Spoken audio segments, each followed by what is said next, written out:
So one of the interesting things is that Dragon Ball Sparking Zero is not only coming to the Nintendo Switch 2, but also the Nintendo Switch 1 in just a bit. And Bandai Namco has now revealed the disappointing specifications specifically for the Nintendo Switch 2 version, but it also ties into something that I talked about just a bit ago that Bandai Namco is doing when it comes to the development of a lot of their games and switching over from using a proprietary engine, because I think the problem that we're going to talk about when it comes to Dragon Ball Sparking Zero is absolutely related to how the game's development went. So we're going to get into that plus a lot more. So let's just go ahead and jump right into Dragon Ball Sparking Zero. We've got the technical specifications of the Nintendo Switch 2 version of the game and the Switch 1 version of the game. So on the Nintendo Switch 2, the game is going to be running at a dynamic 810p, docked and also handheld, in addition to 30 FPS. Now on the Nintendo Switch 1, Dragon Ball Sparking Zero is going to be running at 720p docked and 480p when played in handheld, also at 30 FPS. Now we also got a comparison where you can see there is a pretty big graphics jump from Dragon Ball Sparking Zero on the Nintendo Switch 1 to the Nintendo Switch 2, but how this game was handled, I do not agree with at all. One, if they were going to do a Nintendo Switch 1 version, I feel that they should have just launched it back when the PS5 Xbox Series version was launching. I'm not sure why you launched these together at the same time. I guess, yeah, maybe development, they were still getting the ports ready and everything, but to me, it just really should have just already came out if you're going to do this. Obviously, Dragon Ball Sparking Zero on the Nintendo Switch 1 is not impressive looking compared to Xbox, PlayStation, and even the Nintendo Switch 2 version, but also too, if you look at the Switch 2 version of the game, there's no reason why, if you're running the game at 30 FPS on Switch 1, that the Switch 2 version should also be 30 FPS. Now, once again, I understand that the graphics are significantly better. It's more in line on Switch 2 like it is on Xbox Series or PlayStation or something like that,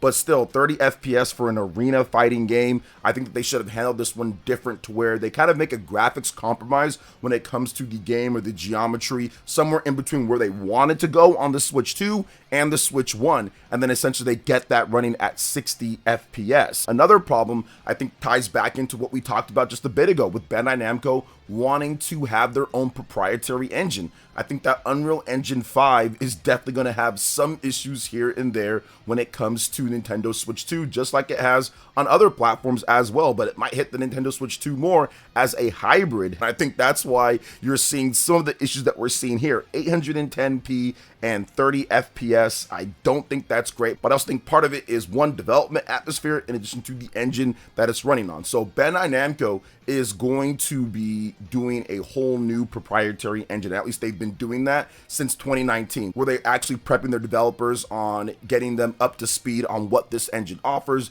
and the development tools and everything. And I think that if you do have your own proprietary engine, you can customize things just a bit more, and you can make it to where maybe these type of things with Dragon Ball Sparking Zero would not happen. Because yes, Unreal Engine 5 is good, there's a lot of tools, people use it and everything, but I do think that there's a problem overall when it comes down to it, and this is one of those issues. This is definitely one of those issues when it comes down to when you have a game like Dragon Ball Sparking Zero on Switch 1 and Switch 2 running at 30 FPS on both of them, and then if you look at it, I'm not even sure what the Switch 1 engine is going to be. I'm not sure even what they did, but it just looks so much different when it comes to the geometry of the levels. So this definitely is not good. It's not a good start when it comes to Bandai Namco bringing over some of their major games. Now, one thing with Bandai Namco, guys, is that they actually have a lot of different developers that they work with, and then they are a big publisher. So I think that maybe in the future they might be shifting things over to, once again, when they work with somebody else, okay, here's our proprietary engine that you can use instead of Unreal Engine 5, because right now this is not looking good when it comes to this game. But we've seen great conversions. We've seen Street Fighter. Obviously that is so much better when it comes to what they're doing there. Yeah, not an arena fighter, but still so much better. You look at Cyberpunk 2077, look at that and how well done that is in terms of an open world, image clarity and everything, significantly better than this. I know some people are probably going to blame the power of the Nintendo Switch 2, and okay, that's fine, but when you look at games like Cyberpunk, when you look at games like Apex Legends, when you look at games like Street Fighter 6, these are games that are big AAA titles that actually have much more decent performance, and some of them even open world games with a lot of stuff going on like Apex Legends, and you look at what Digital Foundry said about that game, how it has image clarity that's better than Xbox Series S, it's running at 1080p, it's running at 60 FPS, I think that you gotta look at Dragon Ball Sparking Zero and say, okay, hold up, wait a minute, Apex Legends can run at this, and that's got a lot of stuff going on in a massive open-ended area, and you guys can't get 60 FPS for like a one-on-one or for like a few different people in an arena fighting game. I don't know about that, man. So definitely, this is on Bandai Namco. This is on who they got to develop it. Maybe some issues with just developing with the Nintendo Switch 2 in terms of knowing the hardware,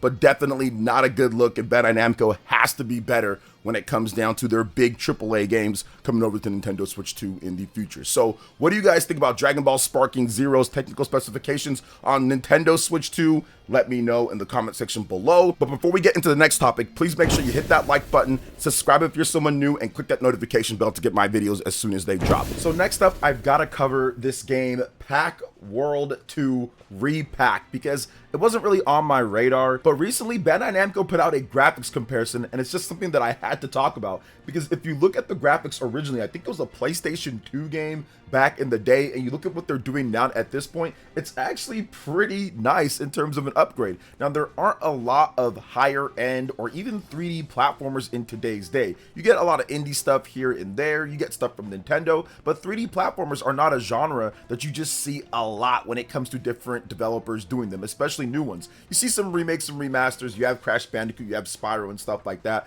but man, it's really cool and I would say refreshing to see a company go back in their well and bring back some of these classic 3D platformers as stuff like Astro Bot, obviously Donkey Kong Bonanza, Super Mario Odyssey. These games are fantastic. We just don't see it a lot. So we already had Pac-Man World 1 that released, but now we got Pac-Man World 2 Re-PAC, and once again, it's looking incredible from what we're seeing right here. And I think that, once again, action platformers, bringing those back. Now, I don't think this game is going to be anywhere near as good as Astro Bot or Donkey Kong Bonanza or Super Mario Odyssey or some of the better 3D platformers out there. But at the same time, once again, it's good to see them come back and then remake them, remaster them, all of that good stuff. Because like I stated before, we've had stuff like Crash Bandicoot come back, and that was great, and Spyro come back, and that was also awesome. So maybe this leads to an actual new game from the Pac-Man world when it comes to the 3D platformers and all that, because I think that their whole Shadow Labyrinth experiment with Pac-Man being super weird in that way, not sure if that's working, not sure if that game is actually selling in any type of significant way. So I think that maybe a brand new 3D platformer could be something that this game can kind of re-energize and bring back to the table if it does well. It's coming out on the PlayStation 5, Xbox Series, Nintendo Switch 2, PlayStation 4, Xbox One, Nintendo Switch 1, and PC via Steam. So 7 platforms to sell on, dropping on September 25th in Japan and September 26th worldwide. So plenty of access. There's really no excuse if you're looking for a 3D platformer and you want something different or you want something kind of old school and them bringing that back. I mean, you can check out this game right here, and I'll probably pick it up on the Nintendo Switch 2. I think it's a game key card. Not sure about upgrades from the Nintendo Switch 1 version, so definitely will look into that. But either way, I did purchase the first Pac-Man World game, and I don't think I even played it, but I bought it because I wanted to support the old school 3D platformers coming back in some type of way. So I'll probably buy this. Will I play it or not? We'll have to wait and see, but I will support it because I do like me some 3D platformers overall. So what do you guys think about this when it comes to the graphics comparison and what they're doing with Pac World 2 Re-PAC from Bandai Namco? The developer is called Now Production. Bandai Namco has more companies they work with for making games than probably anybody in the industry. Every single time they have a game, it's always from some different development studio that I have no idea about or that I've never heard of. So what do you guys think about this with Pac-Man World 2 Re-PAC and this graphics comparison? Pretty big glow up, if I do say so myself. Let me know in the comment section below. All right, guys, we're gonna go ahead and get into the next thing here, and that is an update to the dual screen patent. that is going on here. Now, and I covered this a while back, and Nintendo, you know, they do all sorts of patents, so I didn't really care too much of it, but I did say, hey, look, this could be a possibility for the top USB-C, and like Nintendo plugs in something, but it seems like this is something a little bit different compared to that. So Nintendo had a patent floating around 2023, detachable second screen, maybe for the Nintendo Switch 2, maybe there's something there. But now we have some new images and some updated stuff that is going on. And this one they updated overall, and that's why people are talking about it, because the patent shows off two halves of a screen connected by something similar to the Joy-Con connector, but with the included hinge mechanism. It also shows off the top half having its own shoulder buttons. Whether anything comes from it, we will not know. But Nintendo's always going to have updated patents. They're always going to continue to look at different things just in case they decide to use it. Nintendo has had a long history, many other companies, long history of creating all sorts of patents that never get used. Now, could this turn into something in the future? Sure. Could it turn into something that Nintendo does on the side? Sure. Could there be something that they do with the Nintendo Switch 2 with this? Maybe. There's all sorts of possibilities overall. Could this be a Nintendo Switch 2 Lite with the clamshell design that's designed to be portable only in 5 years? Maybe. I'm not sure. Like, there's all sorts of stuff that could happen with this, so we just don't know. But I did want to let you guys know that they did update the patent. People have been talking about it, and there could or could not be something that comes from this. So we'll have to wait and see. I'm pretty sure Nintendo is hard at work on working on all different types of potential upgrades or Super Nintendo Switch 2s or Nintendo Switch 2 Lites or something like that in the future overall. So we'll see what happens there. Next up, we're going to talk about Gamescom and how Gamescom said that they feel that they need to step up now that E3 is done. So Gamescom executive Felix Falk, in an interview with the Game Business, discussed the relationship between E3 and Gamescom. Falk is the managing director of Game, which is the German trade body which runs Gamescom, and stated there was never direct competition between E3 and Gamescom. We were in a great partnership with E3 through the years, and it was never a competition, he stated via Video Games Chronicle. It was more announce your game at E3 and play it at Gamescom. The last E3 was a digital-only version in 2021, while the last in-person event took place in 2019. It was announced in December 2023 that E3 was officially done. Falk said that the death of E3 has benefited Gamescom in some ways, as they are now the biggest gaming event of the year. Quote, in some ways it was good because people expect us to be the major global week for games and the highest visibility for everyone, he said. So that's our responsibility, to present a stage for the industry to fulfill this. This is also a disadvantage because Gamescom is not strong in the calendar, so sometimes we have to deal with the HQ teams more as it needs to fit the global calendar for companies. Companies have returned to Gamescom over time to make their big announcement. In the past years, it was a struggle to get people on board, and there was a lot of discussion with some of those companies, he said, but if you see the lineup now, who is part of Gamescom, almost everyone is there, so we were successful in getting everyone, well, almost everyone, back to Gamescom. Gamescom 2025 will kick off with the Gamescom opening night live on August 19th, starting at 11 a.m. PT, 2 p.m. ET, 7 p.m. UK, 8 p.m. CST, and expected to last about 2 hours long. That is Jeff Keighley's show,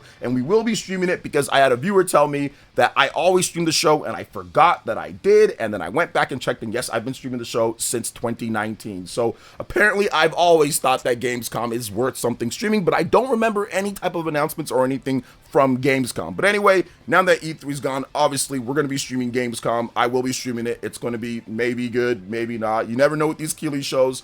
We'll see though, but Nintendo does have a booth there with a lot of games from Metroid Prime 4 to Pokemon Legends ZA. There's going to be Elden Ring Tarnished Edition. There's going to be Final Fantasy VII Remake Intergrade. So there's going to be a lot of titles there that we have not seen a lot of on the Nintendo Switch 2. That's going to be playable for press and public. So we're going to get new information out from there. Plus there's going to be announcements as well from the opening night live. I'm not expecting a lot of Switch 2 stuff to be announced there. I'm expecting that to be announced probably at Nintendo's Nintendo Direct. That should be happening this September. So I'm just expecting a lot of Xbox and PlayStation PC type of announcements, maybe 1 or 2 announcements here or there, but even that is probably, I would say, a reach at this point. But we'll see what happens overall. But what do you guys think when it comes to opening night live, Gamescom, and how they feel that they have to step up now when it comes to it because E3 is gone. Also, what do you think about the rest of the stuff that we talked about here with Dragon Ball Sparking Zero and Nintendo's updated patent? Let me know in the comment section below. All right, guys, that wraps it up for this video here. Thank you so much for watching. I do appreciate it. Please make sure you hit that like button, subscribe if you're someone new, click that notification bell, and check out my other Nintendo Switch 2 RPG content and more right here on screen. Thanks for watching, and we'll catch you guys for the next one. Peace.